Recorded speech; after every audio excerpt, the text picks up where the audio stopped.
Halo friend, kembali lagi di Amanda Channel. Dan ini ada berita terbaru lagi dari negeri Malaysia ya, yang mulai tertinggal dari negara-negara kawasan ya. Mulai dari Singapura yang frigate dengan bobot 10.000 ton. Kemudian disusul Indonesia yang tunggal menghitung hari, PPA dari Italia datang, dan ini Malaysia dikutip dari Air Times menyebutkan pembuatan Mahari Jalila ini akan diambil alih oleh kerajaan ya, atau pemerintah pusat gitu loh. Tapi pertanyaannya ini kan kapal Mahari Jalila ini kan dibuat dari tahun 2014 atau 2016 ya, lebih dari ya hampir satu dekade ya kan. Nah, pertanyaannya, jika ini jadi, kapal Mahari Jalila ini nanti jadi ya di tahun 2027 yang notabene belasan tahun setelahnya, ini boleh gak dikata nanti teknologinya udah tertinggal gitu. Jadi pembuatan Mahari Jalila ini sebuah hal yang blunder gitu loh. Dilanjut ya kan, besi-besinya udah tuir, nanti combat management sistemnya dari mana, teknologinya kan udah jadul juga gitu loh, nggak bisa diintegrasikan kayak begitu kan. Jadi ini Malaysia mesti cepat-cepat ya menyelesaikan proyek kapal perang Mahari Jalila saat Indonesia akan kedatangan korvet PPA dari Italia.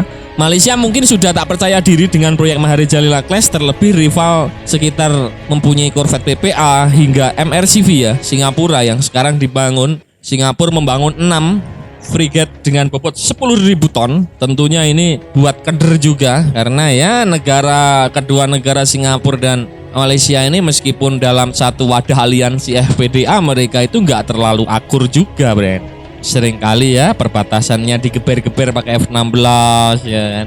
Helikopternya jiran masuk Singapura, celonong, kadang ya panas, tensinya panas gitu kan. Tapi kita tidak membahas itu. Ini segera cepat-cepat minta diselesaikan sehingga kerajaan mengambil alih gitu ya. Pak Tomat, gimana nih Pak Tomat? Ya kan, ini tertinggal nih Pak Tomat. Kapal-kapalnya harusnya baru karena tetangga-tetangga udah pada baru gitu loh.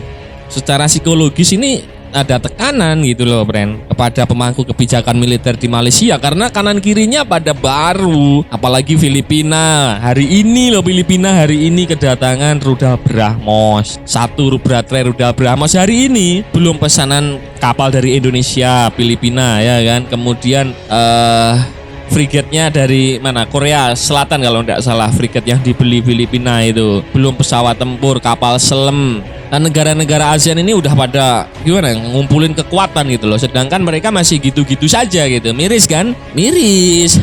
Miris biut gitu kan.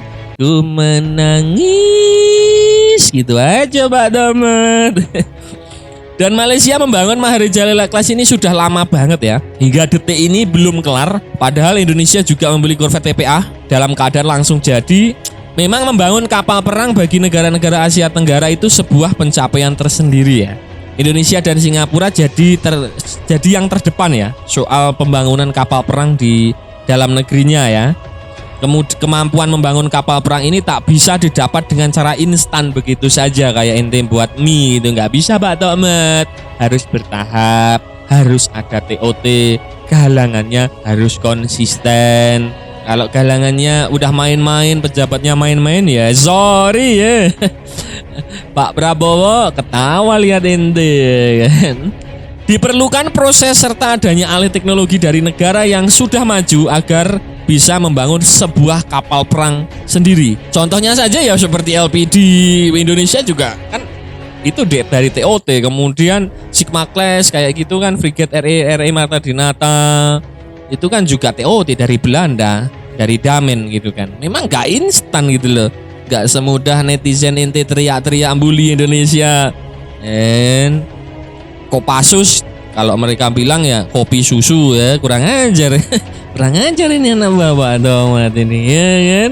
Nah, usut punya usut, pertanyaan yang sering ditanya-tanyakan oleh masyarakat Malaysia itu mengemuka ya di tengah-tengah masyarakat Malaysia itu gini. Saat ini adalah apakah biaya proyek LCS tidak akan bertambah atau mungkin ada biaya tambahan yang muncul nantinya. Karena proyek ini sangat-sangat mahal loh. Sudah diinjek beberapa kali yang notabene pengeluarannya ya mencapai 30 triliun loh, Bren. Kalau 30 triliun buat coba-coba ya seperti ini kalau belum mampu gitu. Kalau 30 triliun dibelikan mungkin Corvette PPA tahun di level ya udah dapat 3 unit kan kalau belinya instan jadi gitu kan. Tapi mereka kan kekeh mau nyaingi galangan kapal di ASEAN gitu loh, bahwa mereka juga mampu, tapi alhasil ya seperti ini gitu loh. Lebih dari 30 triliun ini, wah ini duit banyak loh. Kalau gagal bisa memalukan iya, kerugian iya ya kan. Aduh ayah baik.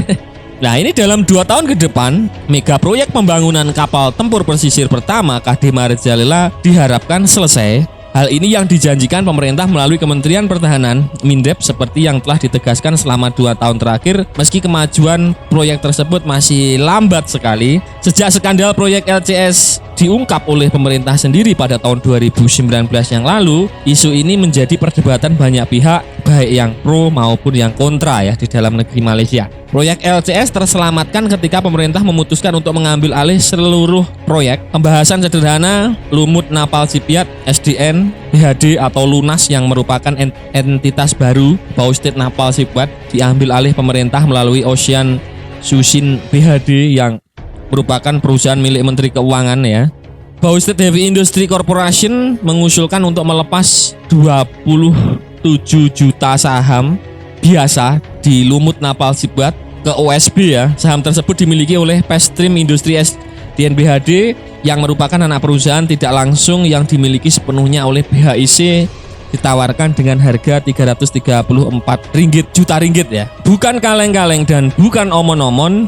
Biaya proyek Littoral Combat Ship kapal pesisir ini saat ini sudah mencapai 11,2 miliar ringgit ya, di mana 1 miliar ringgit telah digunakan oleh BNS untuk melunasi utang lama dan meningkatkan fasilitas di galangan kapalnya ya kan. 11 miliar ringgit, 11,2 miliar ringgit, bisa kalian bayangkan. Itu kapalnya belum jadi seperti itu. Mau diinjek sampai kapan ya kan? Diinjek 5 miliar ringgit lagi nanti gitu-gitu aja gitu. Menyelamatkan proyek LCS berarti permasalahan yang terjadi selama ini dan ke depan akan ditanggung sepenuhnya oleh pemerintah atau kerajaan ya. Seperti itu, Bren. Nah, Bren, itu tadi ya berita admin seputar usut punya usut. Ini proyek Littoral Combat Ship diambil alih pemerintah dan mereka ya buru-buru segera menyelesaikan karena tetangga kanan kirinya udah pada beli kapal baru, ada yang buat gitu loh. Nah, kira-kira bagaimana menurut kalian terkait berita ini? Silahkan baku hantam di kolom komentar. Nah, berarti sekian dulu video dari Amanda Channel. Jangan lupa like, share, komen, dan subscribe agar channel ini semakin berkembang dan tentunya bisa bermanfaat bagi kalian semua. Nantikan video menarik dari kami lainnya. Terima kasih. See you next time and bye-bye.